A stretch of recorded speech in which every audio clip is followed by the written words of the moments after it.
Afternoon. Hello. Sorry, I'm late. Afternoon, Marco, Mumo. How are you doing? Sorry, computers, love them. Basically, I downloaded the Battlefield 6. There's a new game out on Battlefield 6, which is a Battle Royale version. So, of course, I downloaded it in Steam, 68 gig or something, and then it asked me to upgrade my graphics card. Upgraded the graphics card, none of my monitors worked, and I did this about 1:15.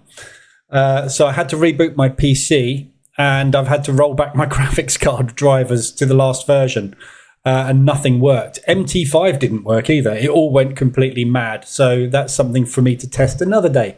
So, lesson, do not put games on your trading computer. It blows things up. Right, so I'm here. Sorry, bear with me. I was right in the middle of coding something as well, which I had to save. Let me just shut all this code down. Get rid of all that. There we go. Right. So this morning, you can see I haven't got the lines on the Dow here because it's just booted up. But yeah, so basically we are long Dow at the open.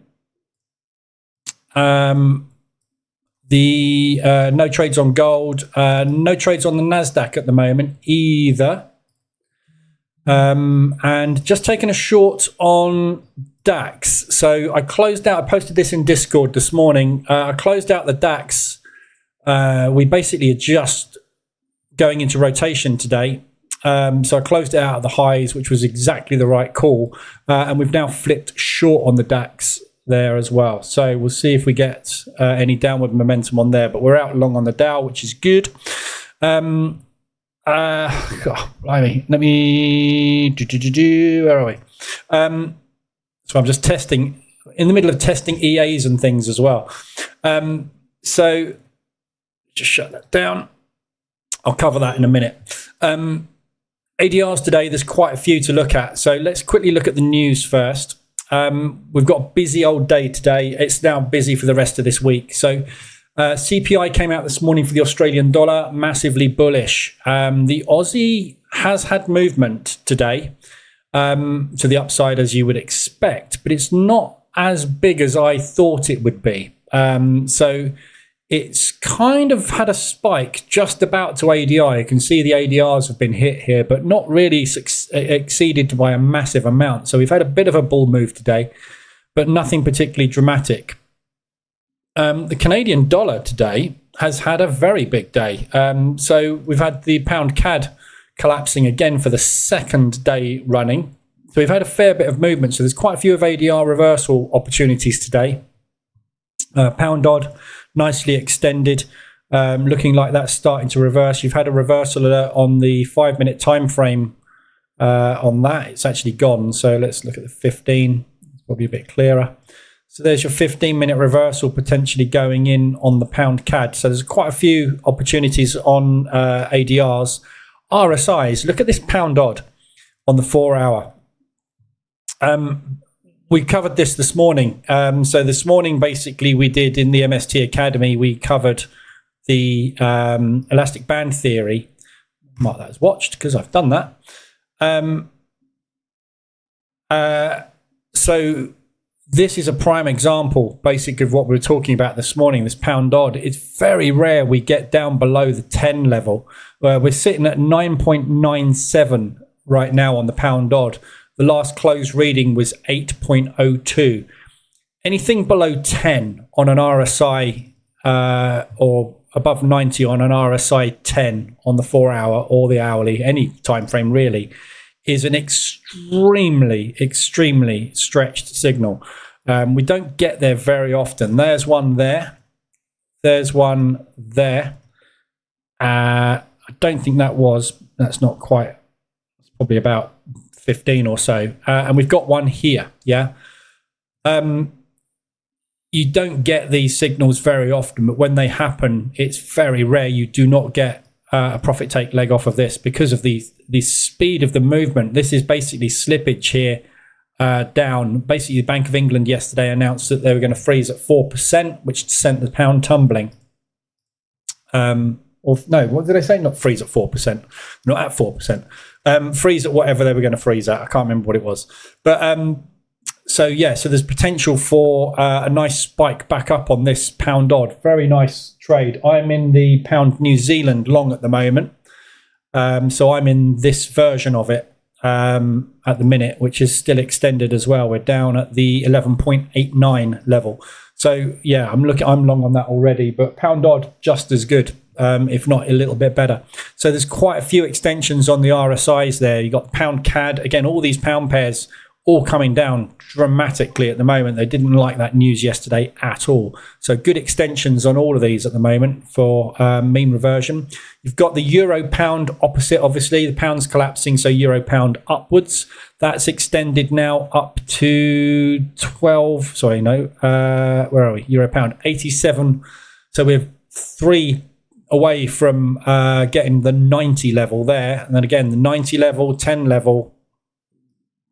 Very rare you do get at least a 38% retracement, if not more. So I would class that as the current leg. So targeting this propulsion gap at 50% would be your first port of call if it doesn't return back down to previous high to break out. So you want to watch this accumulation here. We got like 12 hours where we sat around sideways and then we took off again. So yesterday's session, sitting around in Asia, taking off again. That potentially 38 retracement could be the bounce point, but propulsion gap test is probably a little bit more likely. But yeah, big moves all over the place. These Australian dollars all over the gaff as well. So yeah, big moves today, lots and lots on the cards. So today's rest of the news today, we've got the Canadian rate coming out now. Just come out. Just refresh. Haven't got it here yet. Let's have a quick look at Forex Factory. So 2.25, we got the forecast on the CAD. So what we're looking at now is basically we're waiting for the press conference. So rate statement the press conference at 2:30. So that's when we're going to get that news coming through. Let me just quickly check Financial Juice, just see if there's anything coming out in the statement. Roughly half the downward revision from January reflects the impacts of tariffs. Inflation averaged 2%. So they're expecting to get to target on inflation, which will bring interest rates down. So this could be negative. Mind you, they're pretty much at target. So,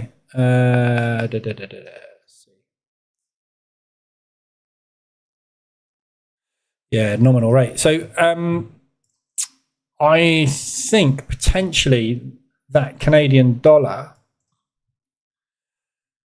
we might be finding the bottom on that.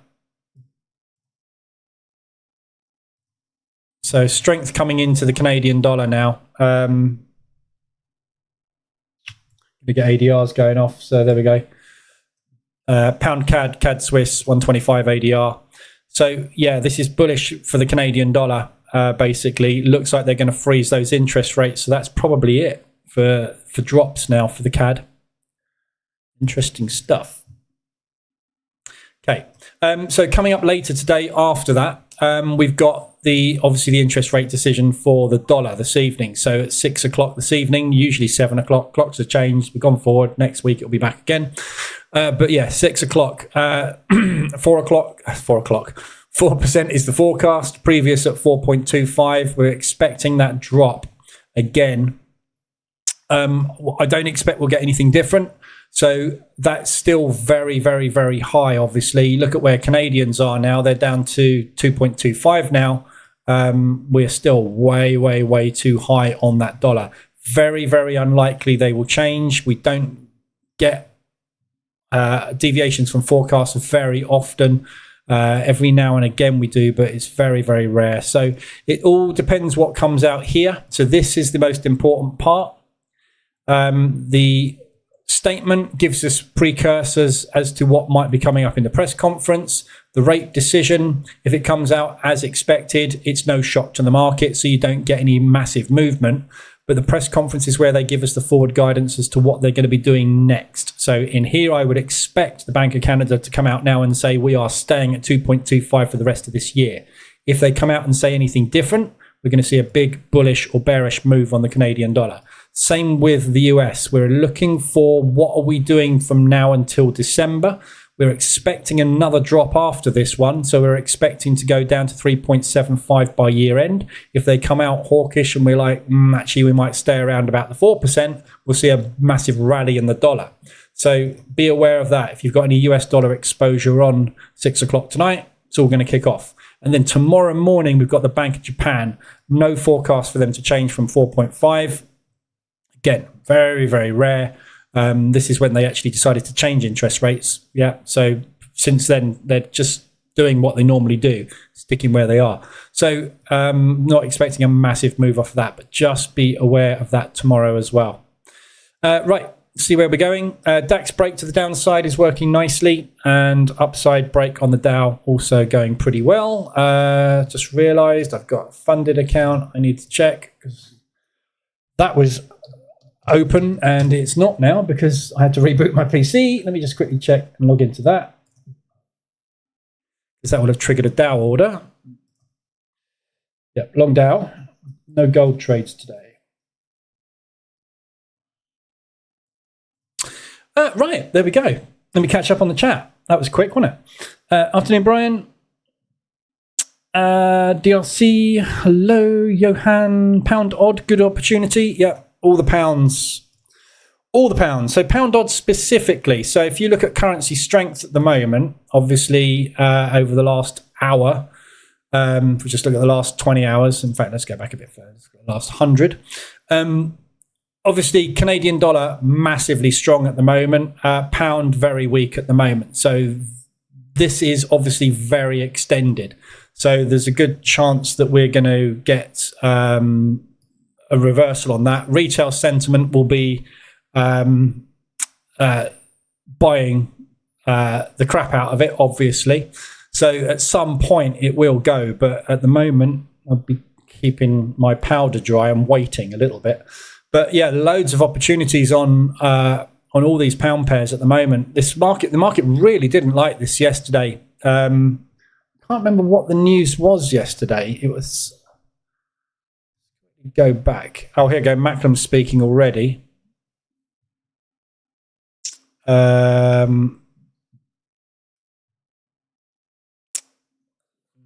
Shouldn't be speaking yet. We got the press conferences until another 40 minutes, but this is probably from the rate statement. Monetary policy has limited ability to boost demand while maintaining low inflation, given the damage tariffs are doing to Canada's economic prospects. By end of 2026, bank sees GDP at 1.5, low in the forecasts. Yeah. Nothing on interest rates there. Let me just go back to yesterday and that pound news.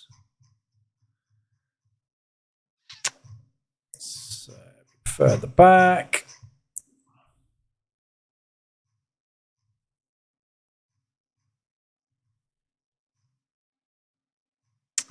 Coming up somewhere around here, I thought.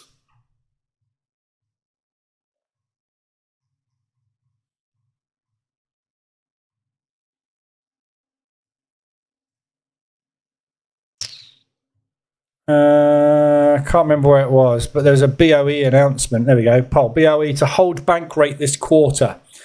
So this is 34 of 63 economists. 29 expect one cut versus 67. So inflation to decline to 3.6 this quarter, an average 2.5 in 2026. So basically, they are forecasting inflationary stability, i.e. dropping as we want it to, which will indicate that interest rates will likely drop. So it's all basically saying there's a good chance that we're going to be dropping those interest rates further.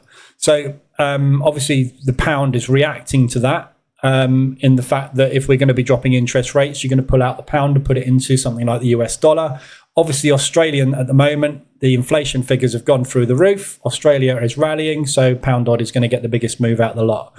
at the moment. But obviously, as we covered, if you were in the members stream this morning, this is the fastest opportunity to make money as well. So we've had a reversal on it already. Nothing on the hourly, but 15-minute there's signal to go long. So if we look at where we're potentially going with this, we'll look at the pound CAD in a sec. But you've got the most recent support resistance is somewhere around here. So this is this area here. We've held this a number of times. So there is potential at 150 ADR today for the start of a bounce play. Failing that, it's this previous resistance there. Turn support, which is all the way down about 350 ADR, miles away. So if you're taking first entries here, you got 3, maybe 4 before you get a bounce. If that, I mean, it's massively extended, isn't it? So I don't think this is, this is a big reaction compared to what the news actually was. Pound CAD is coming straight into propulsion. So we're down at the monthly lows. We've gone straight through those monthly lows and we're rejecting this area here at the moment. But again, at least pulling back up into here. 175 ADR to the upside, loads of room for a long. I am long pound CAD, got 2 long at the moment.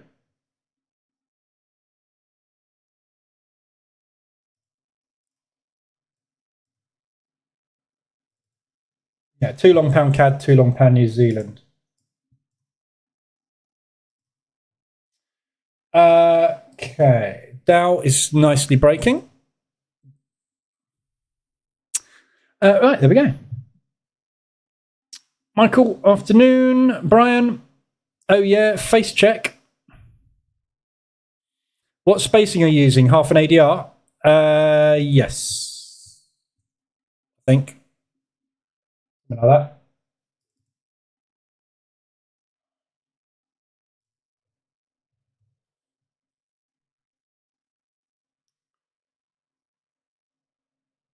Half an ADR, yeah. I'm in quite aggressive at the moment because it's markets are quite rangy. So because I'm only trading a short number, I'm trading about 12 pairs at the moment. It's very sideways. So trying to get decent signals is a little bit more tricky than normal. Obviously, I'm trading it hourly, not 4 hourly, but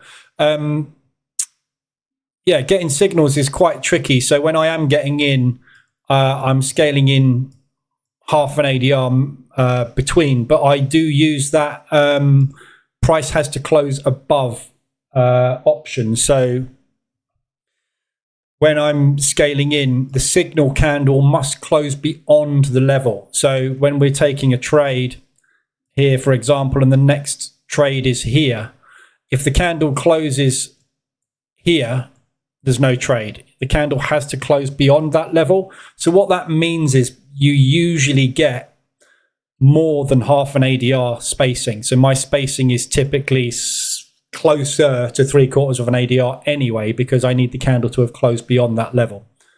But again, there's no right or wrong. We never know. We covered all this morning in the members stream. It's very difficult, or it's impossible to predict the future. So, go with a setting. It will work or it won't. DAX is pulling back a little bit. Nasdaq's gone broken to the upside. Why am I got no trades on the Nasdaq? Check my VPS. What's going on?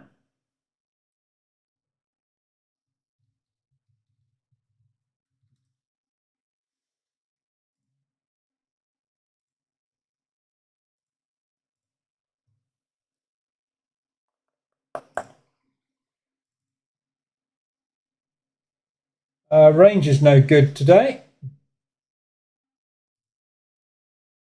3-bar range is no good today. Range size 371, minimum 621. So we'll be taking the 6-bar range today. So 3-bar range there is too tight on the Nasdaq. We need 621.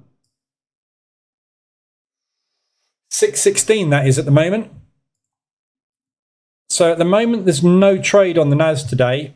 So we'd need the next 2 candles to just do something like that and pull back. And then we'll take the 30-minute TPO on the NASDAQ. 6-bar range is no good. Oh, the range is no good on the gold either today. At the moment, 3-bar range is too tight. 4, 5, 6. So this is the closed candle. Okay, so this NASDAQ is just about going to give us a trade, I think, today. Hopefully. Just making sure your hands don't disappear. What? Do you know what? I watched one of his videos. I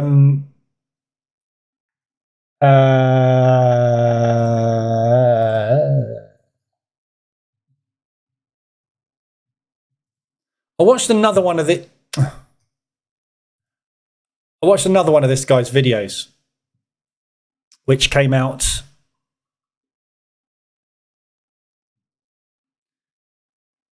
this one, I think it was. Yeah. So I watched this one and I was thinking, surely he wouldn't do it again, would he? Create an AI video and not check it. And I thought, this actually looks like him.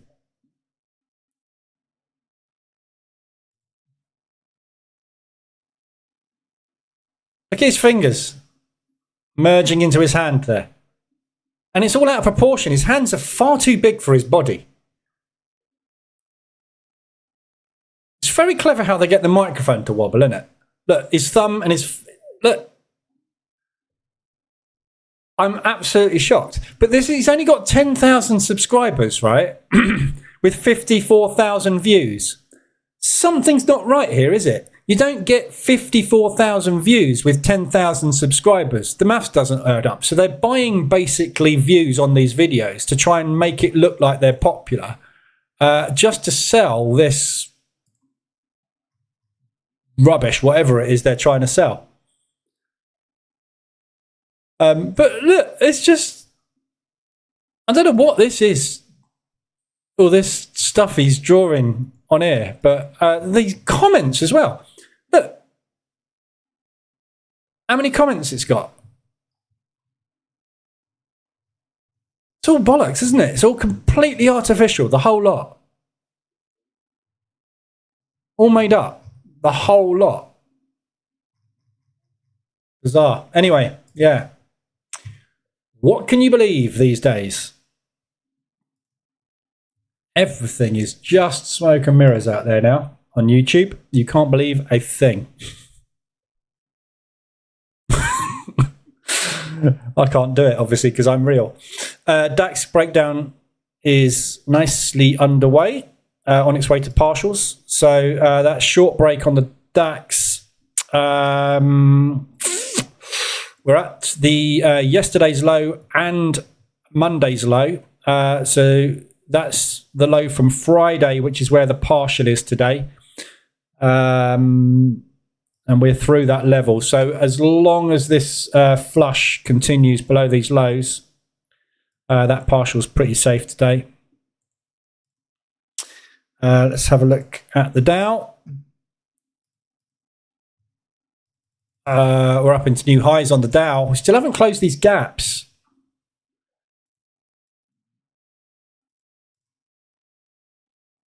Which is slightly worrying. Dow's coming down now, look, because I said that. There's no upside target on the Dow today. Don't like the look of that at all.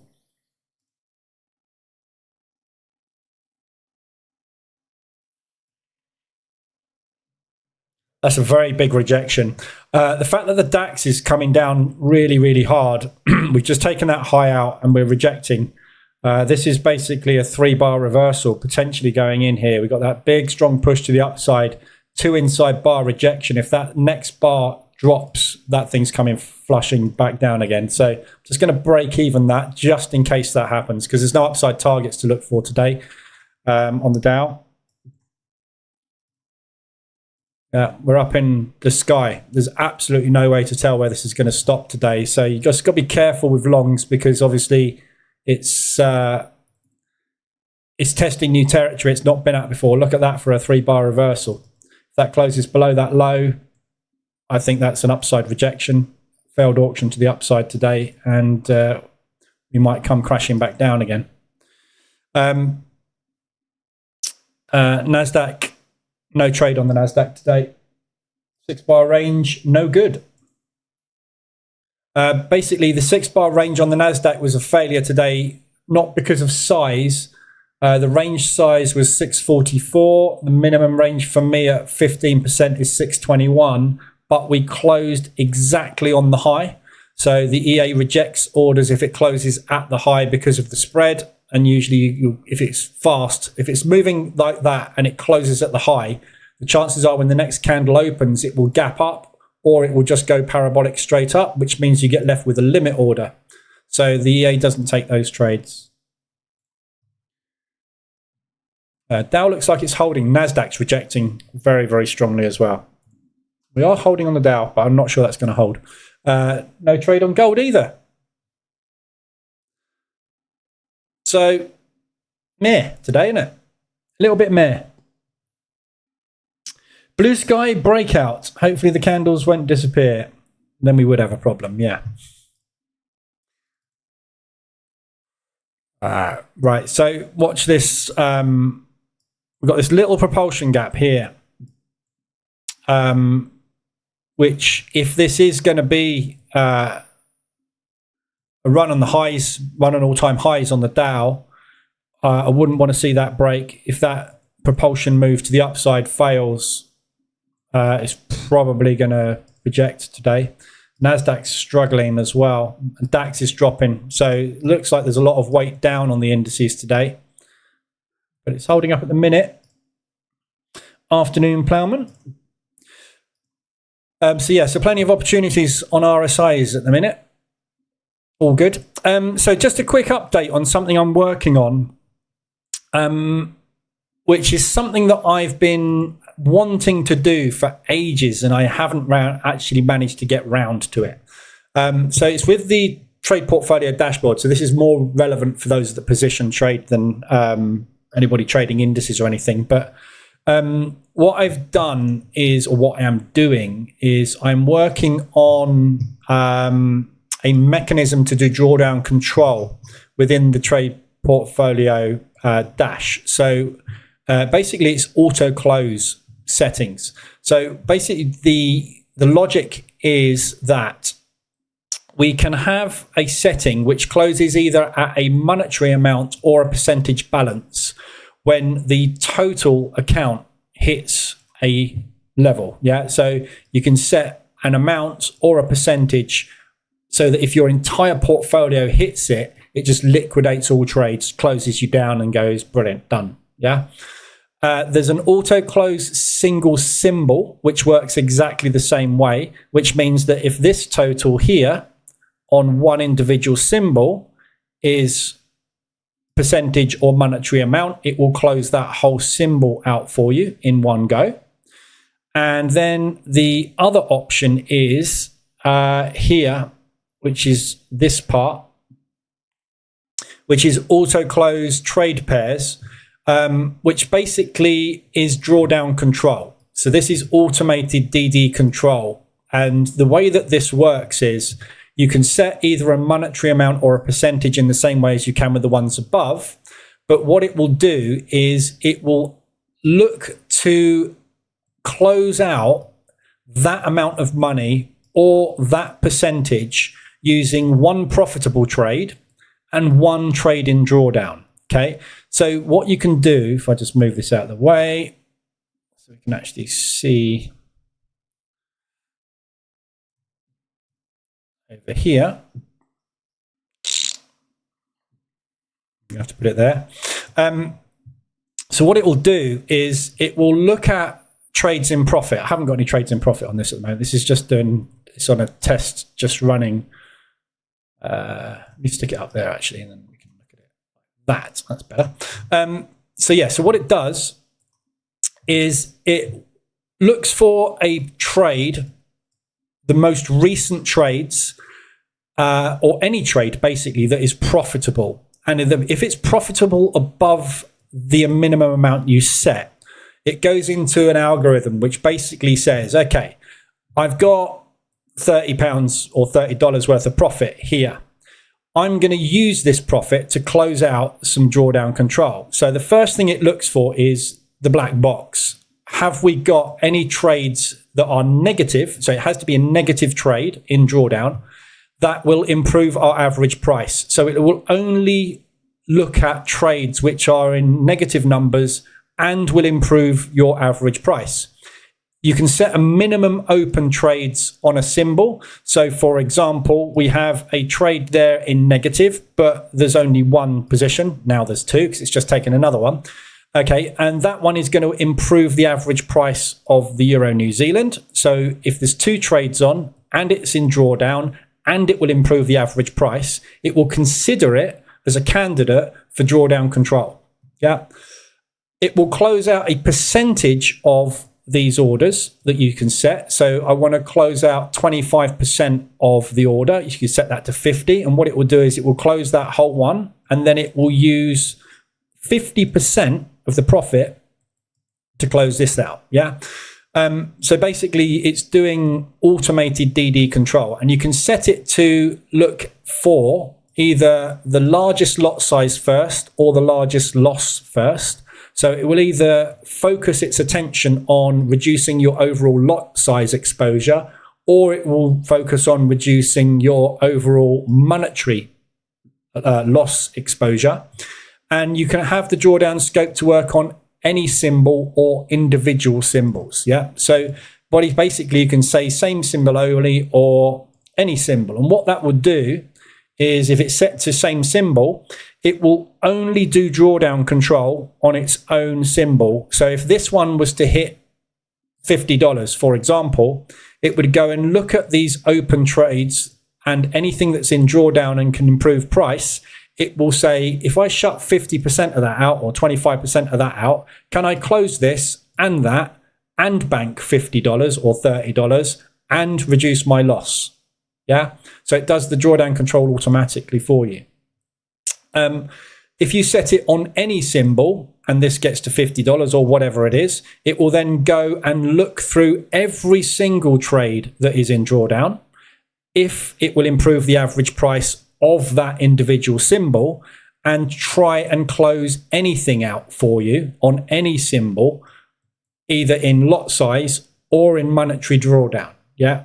So the idea is, if you suddenly get, and the way to use this will be to say, okay, I want to start doing drawdown control on any trades that get to 4 entries or any positions that get to 4 entries or more. If I can make a profit of $50 by closing out 50% of a trade, yeah, that is in drawdown, then go for it. So what it will do is it will wait for this to get to 50 in this case, which is that. And then it will say, okay, I've got 50. I'm going to look at all these open trades here in drawdown. And if I can find one where I can close 50% of it out and still bank 50, I'll do it. So what realistically you have to do is this is going to need to be something more like $100 or $150. And then this will be $150, for example, and it would close out $75 of that, 50% of it, with that 150, bank 75 and reduce your drawdown by 50% on that trade. Yeah.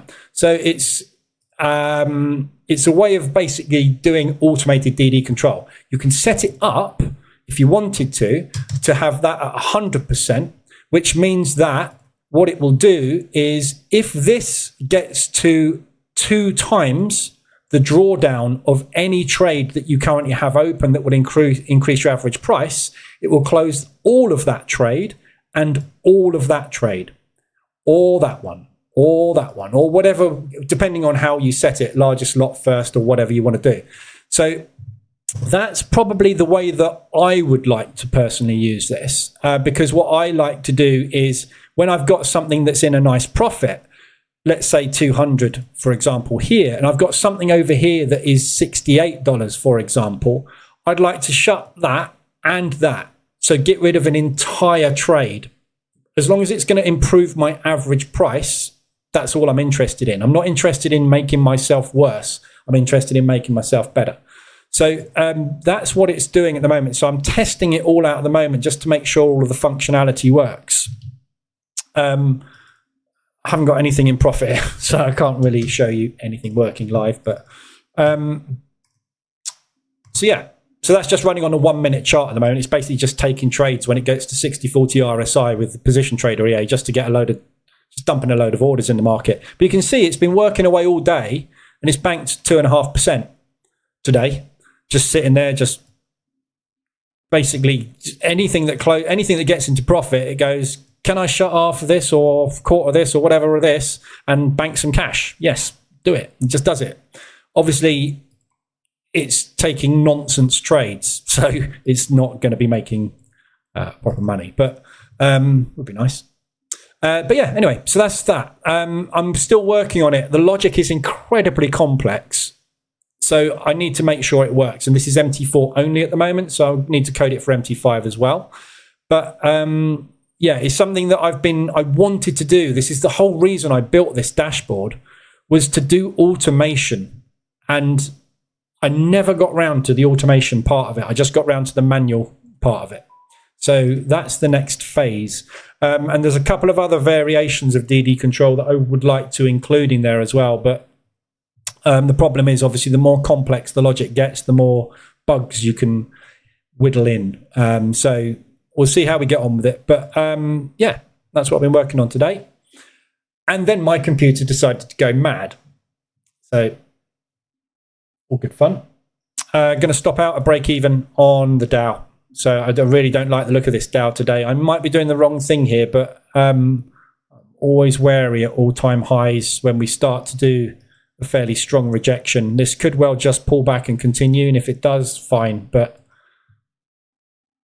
not particularly keen on that price action today. So closing that out, especially as this is coming down so hard.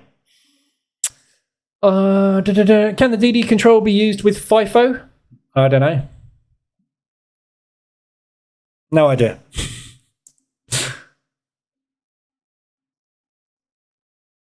What about closing all trades at percentage given target? You weren't listening, Mumo, were you?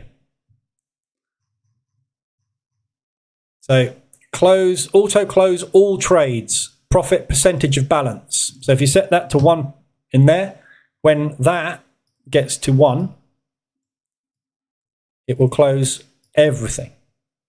Or you can set it to 1 here and it will close only an individual symbol that gets to 1. Or you can do drawdown control. So it does all of them.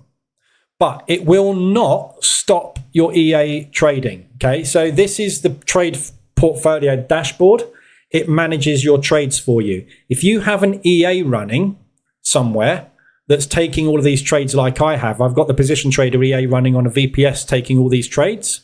If I shut all these down because it's made a profit, that doesn't tell the position trader EA not to take any trades today. That thing doesn't do that. It's independent. Yeah. So all this is doing is it's managing your portfolio. It's not taking trades for you. It's just doing what it's told to do. I'll let you off if you're in traffic. I have to ask the question. If you're in traffic, what are you doing watching me? You should be watching the road. Unless you're in a Tesla, then I'll let you off. But if you're not in a Tesla, the road. I can't remember who it was. Somebody not a few months ago, it's probably more than that, a year or so ago, said, they asked a question and did something very similar and said, can you just repeat that? I missed it. And I said, well, what are you doing? Driving? And he went, yeah, I'm in a lorry. Driving a bloody lorry watching this.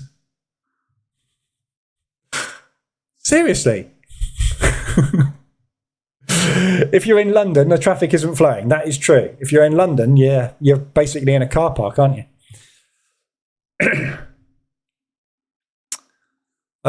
What's this doing today? NASDAQ not really doing a lot today. We just had an outside bar going and looks like we're putting an inside bar. So there is just no price action readable today that you can action at the minute.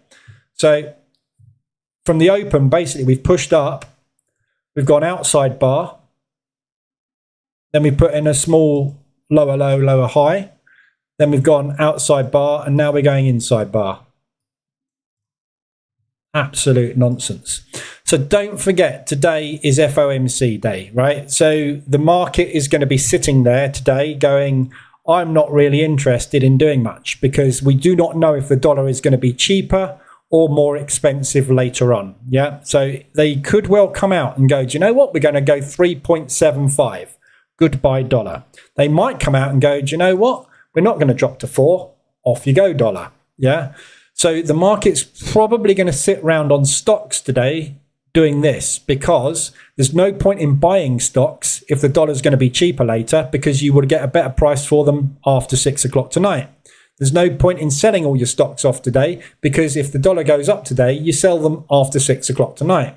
So you hold everything until you know what to do. So there's a likelihood that we will just sit in rotation today, which is exactly what we did on the DAX this morning, which is why I got out of that DAX, basically, because we were just sitting in rotation. Yeah, so watch the highs, watch the lows. Potentially today, if we revisit here or revisit here, or, you know, if we do manage to get all the way down into there, that's likely what we're going to see from a price action perspective, because there's no real interest in taking the market anywhere until we know what the dollar is going to be doing. So we might get some Trump news. You never know. He's talking about China a lot at the moment. So press conference is on in 9 minutes. So if you've got Canadian exposure at the moment, which I am nicely going into drawdown on, just be aware of that.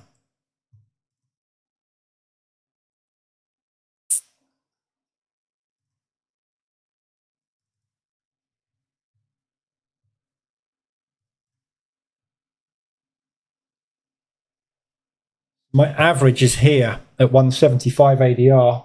I'm only 3 in on this, but average is miles away at the moment because of the speed of this move. Obviously, there's not been any long signals to get in on.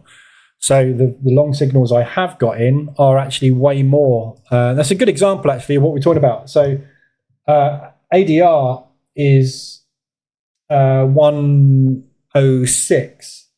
My entry 1 to entry 2 is 123. So my first entry, my second entry was set a minimum of half an ADR. I actually got more than an ADR of movement before I managed to get a signal to go long. And then the third entry on that is 900, so 90, so almost another ADR. So, you know, entries up here. So first entry was up here.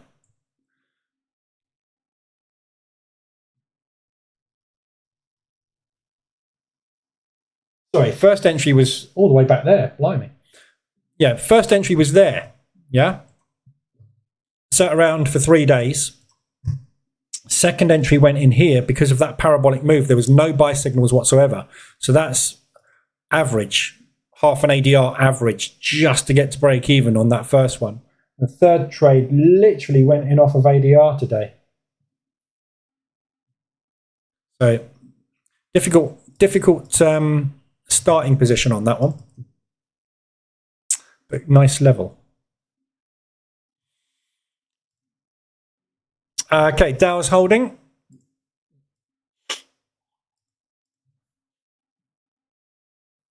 So that propulsion gap is holding at the moment. We may well yet get somewhere.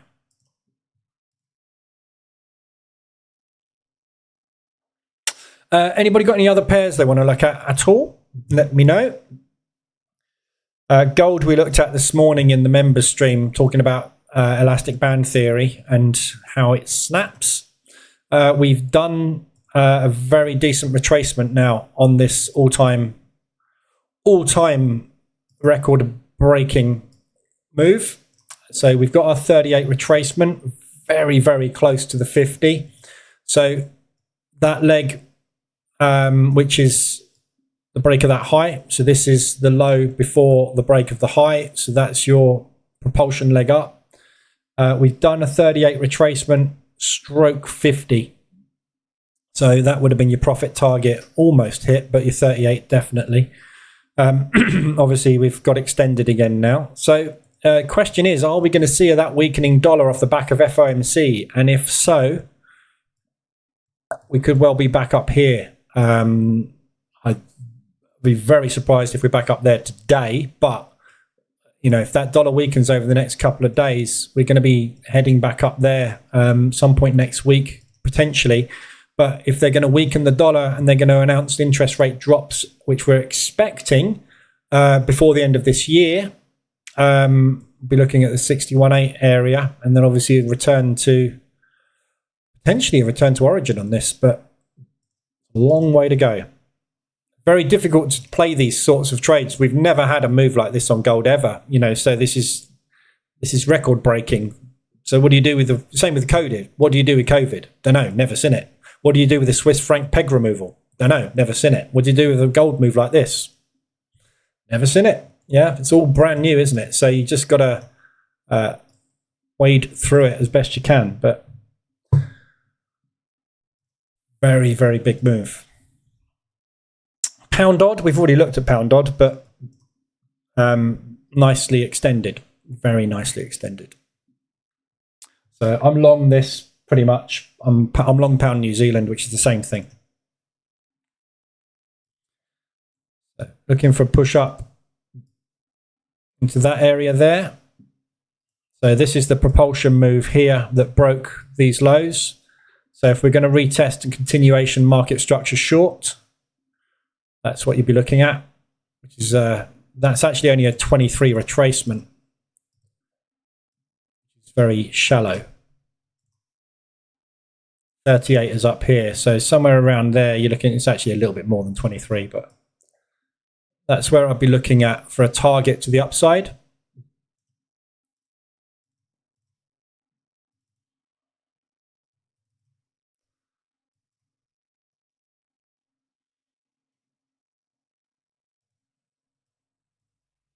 That's my break even basically. So this is not a great, spacing's all wrong on it. Nothing I can do with it, but we'll see where we go. I'd actually rather we push down further into that monthly low because we get a better kick off of that. And then I'll have another trade on down here, which allows me to get out on a 50% retracement of that leg with a nice profit.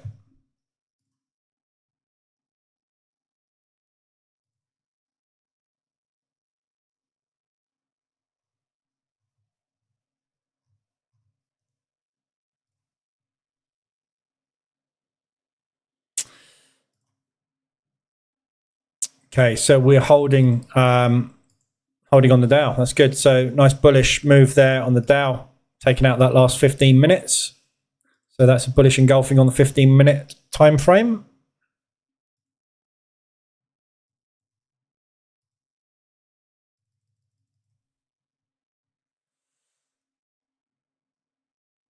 Not quite, because 15 minutes isn't up, but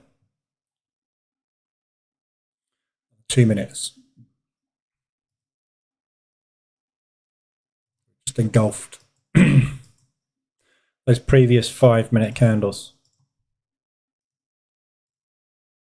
Just keeping an eye on the experts tab because I'm hoping this is going to do some work, but obviously, unless some of this stuff moves in the right direction, it's not going to do anything.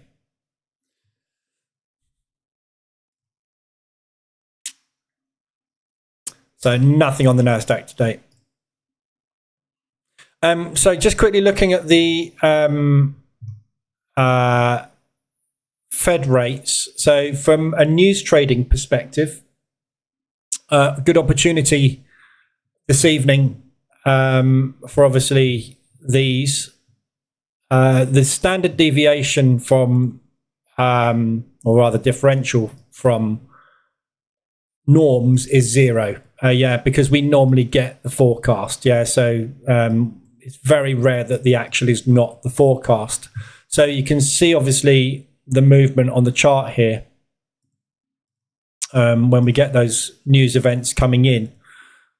So you will get some movement regardless this evening, but if it's as forecast, don't expect it to be massive. We don't tend to get huge moves, basically.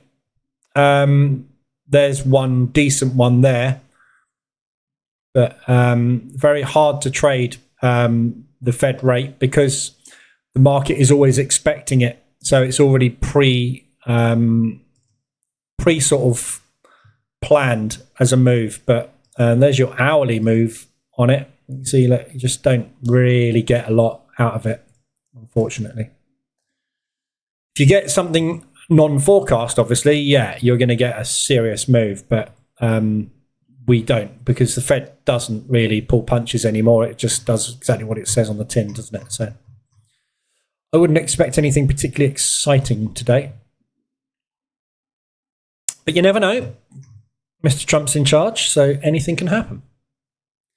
This is going to be like pulling teeth today. So if we can get a nice new run on the highs, market structure obviously is bullish at the moment. So we're looking for that high to get taken out for target. If we can get that high taken out, what's the target on this?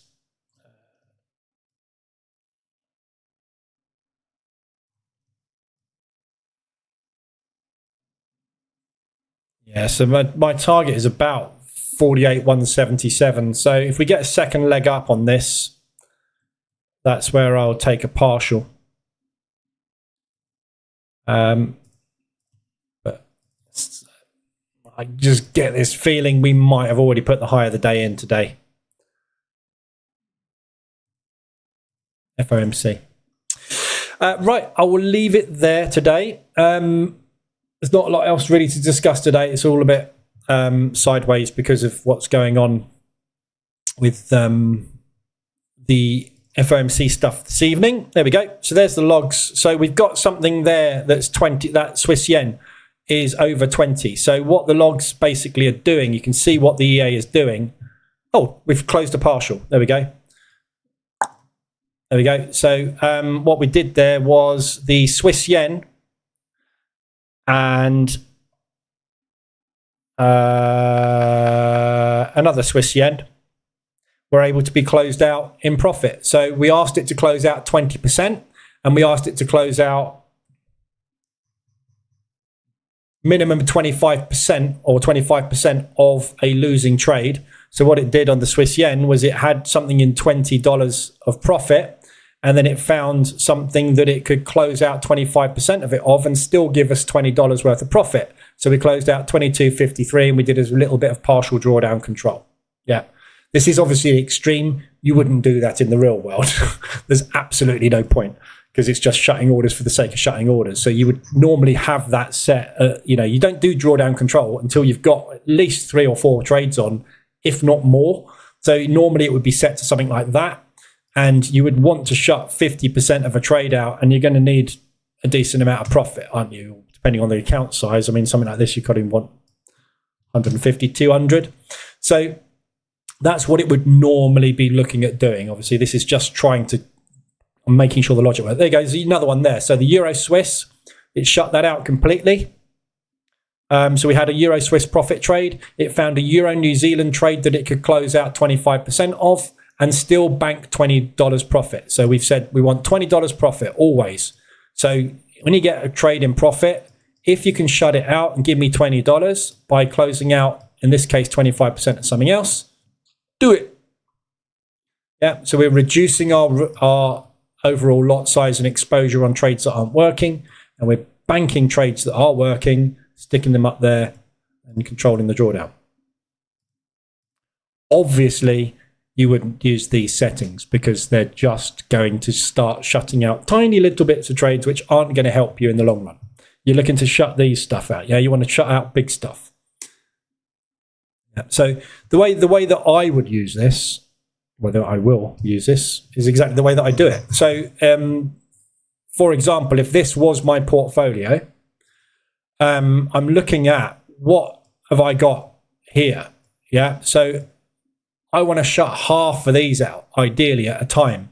So I'd be looking at setting this to 150, yeah, which is roughly half of what these big drawdown amounts are. Yeah, and I'm going to need a minimum of 4 trades on, and I want to close out 50% of it. So basically what those settings there require is a trade in profit to achieve $300 with a goal of closing out something in $300 worth of drawdown at 50% to bank 150. So it will close out a $300 trade up here. It will close out 50% of that 306, yeah, meaning that I bank 150 and reduce my drawdown exposure on that by 50% because it's not working. Yeah, so that's how you would use it in a real world example. But I'm not doing it that way. I'm just testing it works. And it does, which is lovely. And you can also see as well in the logs. So I've asked it to go for the largest lot size first. So when it finds something that it can use as profit, it will basically... so that trade there, 35.90 was that Euro Swiss. So you can see it starts looking at 2.41 lots. Then it goes, I can't shut that one out. Let's look at the next one, 1.85 lots, 1.68, 1.64, 1.42, 1.39. So I've asked it basically to reduce my lot size exposure. I could ask it to reduce my monetary drawdown. Yeah. But I personally think you should always focus on lot size because your drawdown will exponentially increase with the larger exposure. So if you have less exposure, less lot size, your rate of drawdown reduces, which means you survive longer. So I think you should always focus on lot size over money because lot size will kill you, money won't. Lot size will make you get worse faster, and I'm trying to get better faster. So anything that is going to improve the average price, which is anything that's basically got a black box around it, that's what I'm going to focus on. And I want to get these lot sizes down. So I want you to check for me the biggest lot size first. Probably not going to shut that and then come backwards from there. So if you set this lower, actually, if you set that to 25% instead of 50, what it would do is it would go back and find the biggest lot size first and see if it could close out 25% of that for you. So you could use a lower setting here is kind of your chip away setting. So it's going to chip away at this for you, and it will keep chipping away at it until the lot size there is smaller than that. And then it will start chipping away at that one and that one for you. And then when it's got that one below 1.42, it will then ignore those two and start chipping away at that one for you and keep going. Yeah. So you can see this one has got a 1.42 and this one's got a 1.85. So if it's going to do drawdown control on the Euro Swiss at the moment, it would actually focus on this one first and then go, actually, I can't do that because this one doesn't improve my average. So I will use this one first because this one does improve my average, because we never do drawdown control if it's going to make your situation worse. It's always going to make it better for you. Yeah, so that's where it would focus. It's really good. As I say, it's the reason I built the thing, and I just never I got into that mindset of making it look pretty. Forgot about the reason I built it. So yeah, anyway. It'll be out sometime soon when I get done. Is this new dashboard functionality switched off as default? Yeah. So as default, basically, it comes with everything as zeros. So if I hit the reset button, everything's zeroed. So if it's zeroed, naught is disabled. Yeah. So if it's zeroed, it won't do anything. Yeah. So can turn it on and off and adjust it, and you can adjust it on the fly as well. So it actually, basically you've got a refresh rate in here, which is set to 1 second. I never have it on 1. I always have it on 10 seconds or something because it's just eats your computer otherwise. But yeah, I always have it on something like 5 or 10 seconds. So basically what it will do is every 5 or 10 seconds or 20 seconds or a minute or whatever you want, it will just check. So if you're trading on hourly charts and 4-hourly charts and stuff, there's no point in checking every second. If you're trading 1-minute charts, then yeah, maybe. But you know, you don't need to check that often. But it's all off by default. So when it's when I push the update out, it won't do anything different. It will just carry on as normal if you don't want to use it. But it's just nice. You know, partly why I'm doing this now is because in the academy, because we're now on the position trading bootcamp part of the whole thing, we're going to be starting to talk about drawdown control using portfolio profit. And obviously, part of the reason I'm doing the position trading bootcamp again is because it's totally different now to what it was. I don't trade the way that I did in the original bootcamp. I use different indicators, different EAs. I use everything. Everything's different. It's just improved, basically, much better than it was. So we're going to be covering this lesson in a couple of weeks' time. And obviously, this is now automatable. So what I might actually do is build some kind of trade functionality into this so that we can trade RSI extensions, just as so we can whack it in the strategy tester, just to demonstrate it. Might be a good idea actually, because it needs to take trades, obviously, because all it does is manage trades. It doesn't enter trades at the minute.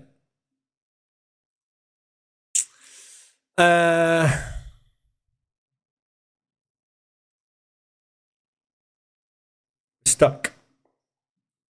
DAX is the only thing that's going to make money today, isn't it? Right, so just bear in mind before I go, if you are using ORB and you have got pending orders in the market, just make sure that you cancel those off before the FOMC statement, because you're likely to get that at FOMC. Don't have orders in the market ready to get triggered and stop you out immediately and take loads of losses. Shut those down. Yeah. And I know it's automated, but don't leave sell stops and buy stops in place when there's big news coming in. So anything you've got, there's nothing open at the moment. Oh, that's why it didn't trigger. Look, I've still got these ones set to the wrong time. That's why. So my VPS, obviously, I've adjusted the times on, but this local terminal, I haven't adjusted the times. That's why it didn't draw. I was looking at it thinking, why isn't it drawing the lines? It's because I haven't set the terminal up with the right time on it, because I can't be bothered. Am I right in saying that you no longer trade 28 symbols? No. There's nothing wrong with doing that. We covered that in the... somebody asked that this morning in the member stream. We covered that in this morning's lesson.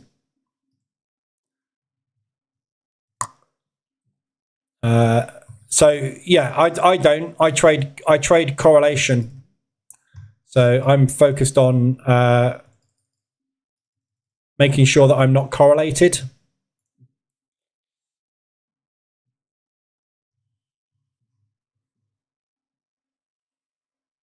So trade a portfolio like that.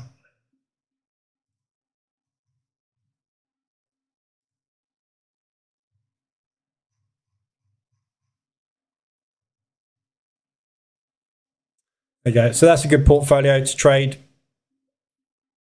So you got a maximum of a 22% correlation between all instruments and no more than 60% correlation on any two instruments individually. Yeah. So on average, this portfolio moves independently 78% of the time. Yeah. But 22% of the time, that portfolio will move together. But what we're looking for is if the market squeezes, we don't get squeezed on everything, yeah, or on 4 or 5 things at a time. So if you diversify using correlation or trade everything, yeah. So if you drop the correlation down and trade highly correlated pairs, yeah, you're obviously going to be able to trade wrong way. If you trade highly correlated pairs, yeah, you're going to be able to trade more symbols.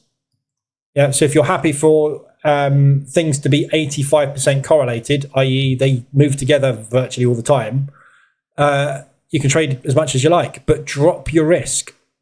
Yeah, so if you normally risk that on an individual starting trade, risk that on an individual starting trade or whatever. But don't risk that because you're just 2xing your exposure, aren't you? Up to you how you do it.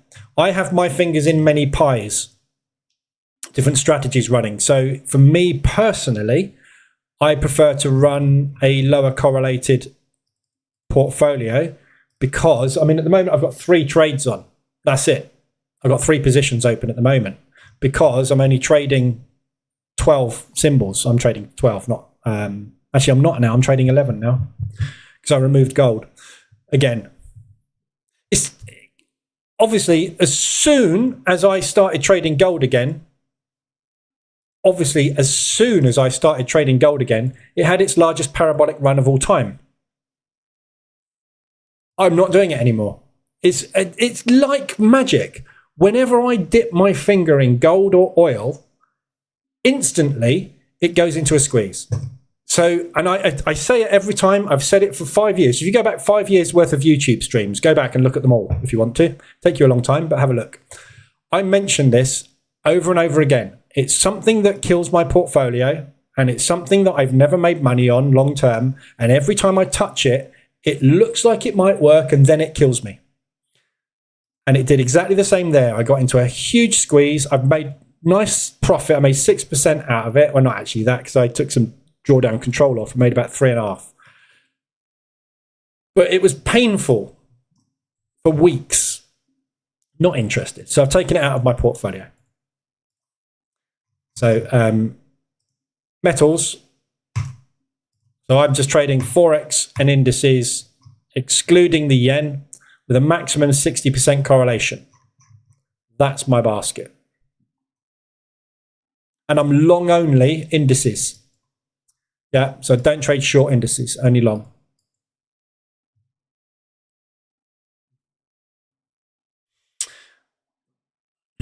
Aussie, New Zealand, up we go. Yeah.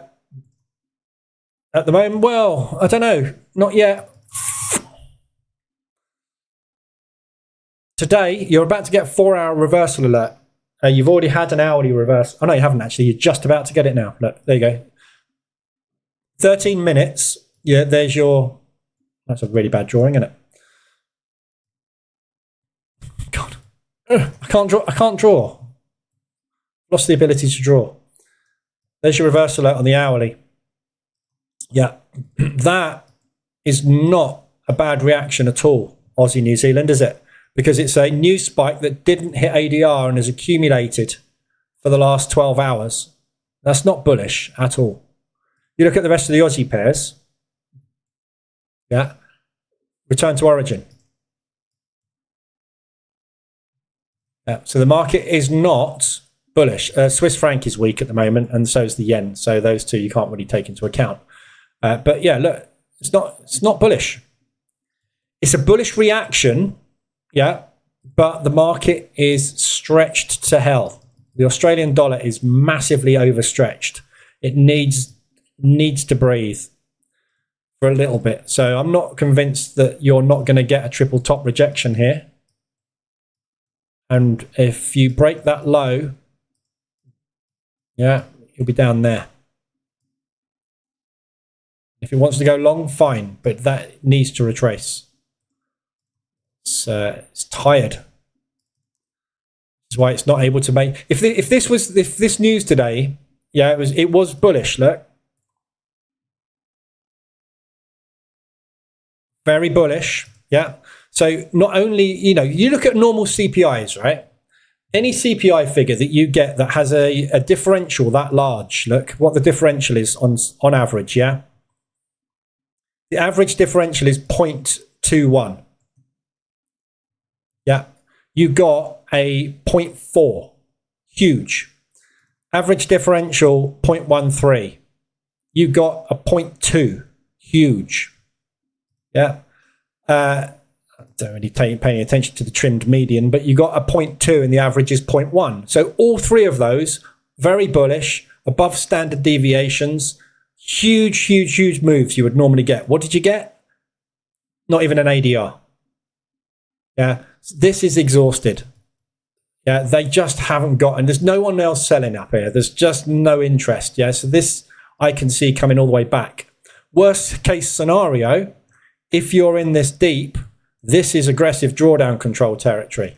Yeah, use that as your line in the sand, or in fact today, when you get this reversal alert in 10 minutes, there's your line in the sand for your aggressive drawdown control position. Don't know what you've got on it, where your average is, but that's a good time to be aggressive. Yeah, if you've got a massively bullish news event that didn't go bull, there's a reason for that. Normally on something like that, you would see 150, 200 ADR. Any other country that had a CPI hit like that, they would be looking at interest rate rises within the next 3 months. They can't do it. They're shot. They're exhausted. Don't know. You never know. Anything can happen, can't it? But take profit hit on DAX. Dow is definitely stopping out.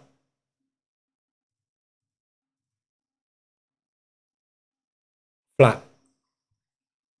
I'm cancelling this short order. Not interested in going short on that. If it was to go short, I can't see it really getting much further than these lows. And if it hasn't triggered the short order by the time the news comes out, I do not want it in the market. So I'm done.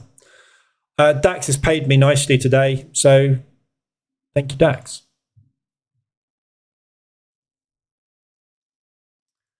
Long only indices. Because indices are long only.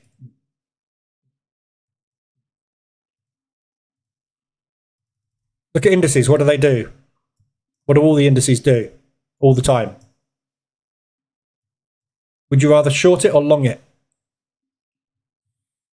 Stock indices are manufactured to go up. Yeah. Think about what a stock index is. So this is the Dow Jones. It's the 30 largest industrial stocks in the US. If number 30 drops below number 31 because it's not performing very well, number 31 jumps up into number 30 and number 30 jumps down into number 31. What does that sustain? An index full of 30 companies that are doing nothing but improving. Therefore, can the stock price decline? Has it ever declined? Go back as long as you want. This thing will never, ever stop going up. Look at COVID. If this was to stop going up for any reason, sorry, that's COVID. If this was to stop going up for any reason, it means the world economy has collapsed. Yeah. But if this suddenly comes down like this, it means that those top 30 stocks are all underperforming. You can guarantee there's a 30 stocks sitting down there that may well be stable and they will replace them. So the worst thing you ever really get is an accumulation. Yeah. Occasionally you'll get a bear market, and that was only caused by the COVID rally, which was absolutely pointless. Yeah. I tell you what, let's have a pandemic. Let's shut all businesses in the world and let their stock prices quadruple. Sorry, we're not selling anything. We're shut. That's all right. Don't worry. We'll just value you higher. That's why that happened, because the market for some reason went, I know, we're not turning over anything. We've made all our staff redundant. Our income is zero. Our profit is zero. Let's double our stock prices. What do you think is going to happen after that? That's what happened. But anyway, stock indices go up.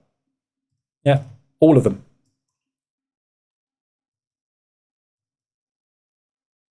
So if you short them, you're just fighting a losing battle. So if you're short, I don't, obviously with intraday trading, I'm obviously short. I don't care. Intraday momentum. I'm momentum breakouts intraday.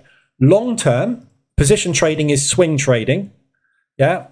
Long term swing trading, I want to go where they're going, which is up. Yeah. So I'm taking shorts. So basically with the Dow and I think It says here, I mean, I didn't use that. I used the S&P 500, I think. I'll tell you what I'm on. I am NASDAQ. No, I am NASDAQ. Oh, no, that's the wrong account. I am DAX and Dow. So I'm DAX and Dow long. Not at the moment because they haven't pulled back enough. But what I'm doing on the DAX and the Dow is buying the pullback. So, you know, you've heard the terminology, buy the dip. Have we had a dip? Oh, am I in? No. Haven't had a trade yet. Actually, I did. I had a trade there and I'm out. I had one trade on the Dow on the 21st of October. That was closed. There. So that Dow trade was here and it closed out on the 21st at 1 ADR, which is 567. Actually, no, it's 2 ADR. Yeah, 2 ADR. Oh, sorry, there's 2 trades on it. That's why. So I took 2 trades on the Dow. Oh, I added to it, didn't I? Yeah, sorry. Anyway, that's the strategy, basically. The strategy is on, if you want to know it. I mean, it's very...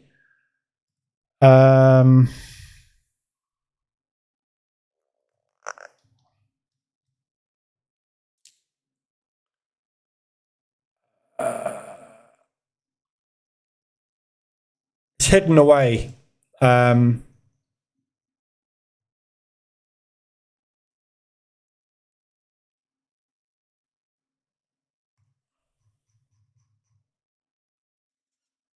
There you go. Look, there is also an S&P strategy set file. That. So this is the strategy. Yeah, long only. Buy the dip. Every time it dips, you buy it. Dips, buy it. Dips, buy it. Dips, buy it. Dips, buy it. Dips, buy it. Dips, buy it. Dips, buy it. Just buy the dips because it's going up. If it goes down for a few weeks, it's going to go up for a few weeks after. Yeah, so you scale in and buy. This all basically, this is Warren Buffett. Yeah, you obviously know who Warren Buffett is.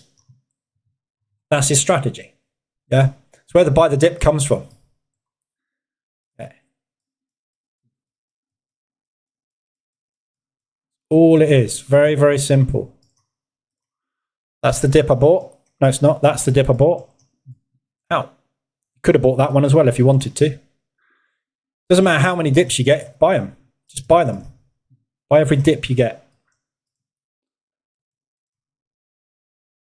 You won't get many because it goes up. You know, this is the thing. You know, it's all about identifying edges.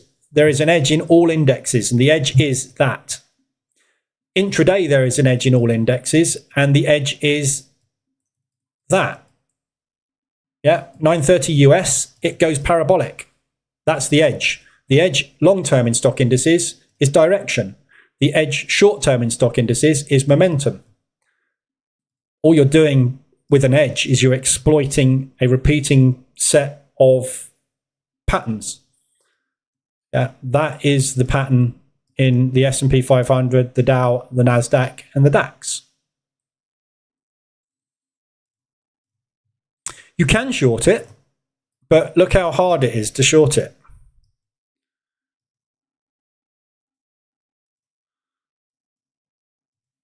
Really went sideways there, sideways, sideways. That one would have worked out, but we had some news from Trump. But look at the longs. Pop, pop, pop, pop. Instant pop. None of this struggling to get down. Pop. Pop, pop, pop. There's a meme for that, isn't there? 3-bar reversal going in the DAX. Okay, I've totally misunderstood. I thought it applied to all trades, including intraday. No, intraday is nothing to do. Intraday is momentum. What we're doing intraday is we're trading momentum breakouts with orders. So for a market to go up, yeah, it has to come down to find orders. to power the move. Yeah. So with stock indices, you can't continuously buy stocks that are rising, because what you're doing is you're just averaging in to a move in the wrong direction that at some point will become unprofitable. Because you know the direction long term, you average in on the way down to buy. If there was such a thing as an index that just went down all the time, you would basically sell every pop. Yeah? There isn't. But I mean, there are inverse indices out there. But indices start at zero and go up. So, that's why you can't have an inverse index, really, because at some point, if it's an inverse of something else, it's going to hit zero and it's going to stop being an index anymore. So, yeah, that's it. But intraday, yeah, it has to have two-sided movement, because every time somebody makes a purchase of a stock, there is someone else selling the opposite side of that, so buying it from them. So if I sell a stock to you, you buy it from me. If I buy a stock from you, you sell it to me. It's a two-way transaction, which is why the markets are binary. They can only do one of two things: increase in price or decrease in price. So by its very nature, it has to oscillate on its way, because if I want to buy a stock at a price and it's not available, I go to wherever I can find it, and that powers the next move up, because everybody that's bought that stock will sell it when it gets to a high, which drives price down. They'll buy it again and sell it at a high, which drives price down. Businesses will never devalue as long as they're profitable. If you have a business that is not performing well, like Tesla was, yeah, well, their stock price will come down. Yeah, if Tesla's stock price comes down enough that it drops out of the NASDAQ, someone else will replace it that is going up. So yes, you get oscillations, but the long-term direction is always the same. It can't go down, because if it goes down, it means that every one of the NASDAQ 100 top tech stocks in the US is making a loss. If that's the case, there's something massively wrong, isn't there? And if that is the case, the ones from 101 to 200, if they are making a profit, they just replace the ones that come down, meaning that it goes up or it stabilizes, but never sustainably comes down. You will have market dips. We had a bear market of, 6 months after COVID, maybe 8 or something. Wasn't long, was it? How long did we get bear? 1, 2, 3, 4, 5, 6, 7. Yeah, 9 months. 6, 7, 8, about 8 months bear. It's probably the biggest bear market we've seen in the last decade. But it was caused by that. Yeah? Stock prices going through the roof when they were closed. That's why it caused that. It had to retrace that move back to where it started, because this is where it all went wrong. This is where we artificially inflated it. We had to correct that before we could continue on our way. It's just maths at the end of the day. It's just, Peloton, a great example. Peloton suddenly became one of the biggest companies in the NASDAQ, or was it or the S&P, whichever index they were in. Tech stocks, aren't they? Why did they become popular? Because no one could go to the gym. So what did everybody do? Buy an exercise bike. Went through the roof. Gyms open up again. Peloton collapses, drops out the stock index and is replaced by someone else. Doesn't stop it going up. Always. Always going in one direction. Yeah, I opened a new position at the highs. That's not a good idea. I use your products to trade manually, but I have to say the ORB is the way to go because it does not miss stuff. Yes, that's why I auto trade. Also, it takes the emotion out of it. Yeah, so I am long at the moment, pound CAD, pound Swiss, pound New Zealand, and I'm long because the strategy says I'm long, not because I decided to go long or any other reason. It just got me in. Is your COT report still operational? No, don't use COT anymore. It's not. I don't think it's reliable anymore. There's loads of information on the site. So just go to the members area. There's an economic calendar, a fundamental analysis section, with deep dives into all data and charting for all news events when it loads. Retail sentiment, currency strength. Some of it takes a while to load. Indicator dashboards, RSI, ADR, and you can create your own dashboards which are unique to you and set alerts and stuff. Correlation analysis for portfolio correlation and also for intraday trading. If you're intraday trading forex pairs, yeah, you need to know what to trade and what not to trade. Yeah, so if you're monitoring all forex pairs and you've decided you're going to trade the Aussie Swiss and the Aussie US, just be aware there's a 73% chance they're going to do the same thing, doubling your exposure. So just pay attention to that. Trading metrics, so you can monitor your trades. Ignore that, it's the demos.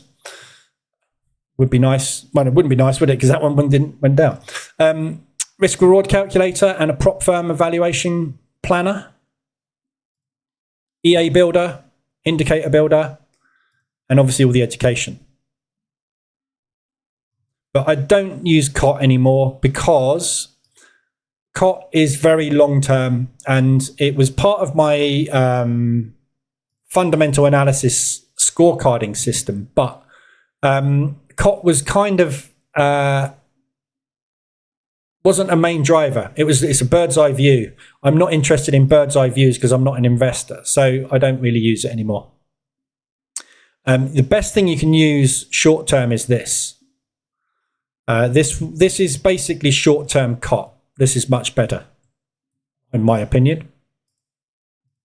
This gives you so basically, if you look at this right now, yeah, and you go and look at a COT report, you'll find the COT report right now. If you could see it, which you can't because it's 2 weeks delayed, but if you could see it right now, the COT report would be the inverse of this. Because the COT report is delayed and it comes out after we've made those decisions and the market's already moved. It's a problem. There's no point in looking at data which is 2 weeks old. It's not any use, is it?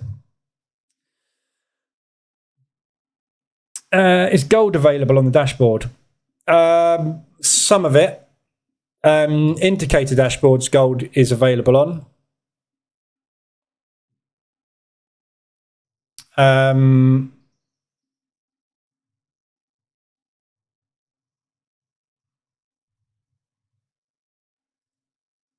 Yeah. Gold and silver and oil. It's only forex indices, gold, silver. Oh, it's basically the main markets.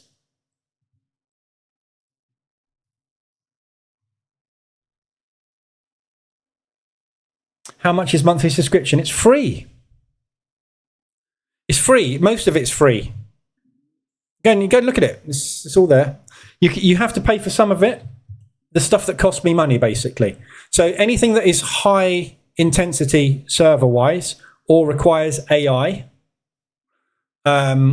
or requires lots of data storage, I charge a monthly fee for. But the monthly fee's really for this. So if you want to do the live member streams, which we do every day, 3 times a week, which we cover course content and everything else, that's really what you're paying for, really. For me. But yeah, it's all free. Most of it's free. But if you want to join, and if you want all the EAs as well. So if you want all of the EAs, you can have them all for £99 a month, and you get 5 licenses for every EA. I wouldn't do that if I were you. I'd buy it, but so I just wanted to chuck something in there, basically, to give people added value, if you like. So it's an expensive way to get the EAs, I think, but if you want them all, you can have them all for 99 quid a month, and you get the education, and you get the prop calculator, and you get pretty much unlimited trading metrics and AI analysis, and you get all the alert systems, and you get all the fundamental deep dive, charting, news analysis, all the stuff. But if you just want to look through it all, it's all free. Look, you can look through all of this. This is all not logged in, no payment required. Don't even have to sign up for an account. You become a guest user as you basically visit the site. So all of this is all here. You don't have to pay for any of this. Use it as you see fit.